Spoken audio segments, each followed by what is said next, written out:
musicians, artists, and creatives in Ocala now have a new platform to share their stories. I spoke with the host of the Ocala Arts and Entertainment podcast about its background and purpose. Check out what he has to say.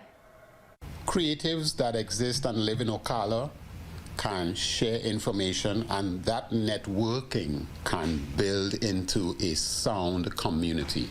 That right there is what host Sean Thomas says is the goal behind the newly released Ocala Arts and Entertainment podcast. I may know you as an artist, but I don't know your story. So when I hear your story, it may be similar to what I'm doing as a musician, and that connects us in that way. The first episode is being released today and every Thursday after that for people to hear firsthand stories about Ocala artists, dancers, musicians, authors, and more. And what is nice about this podcast, it's going to vary in terms of length. So you may see one of the podcasts with an artist talking about their work, and it may just be 5 minutes long.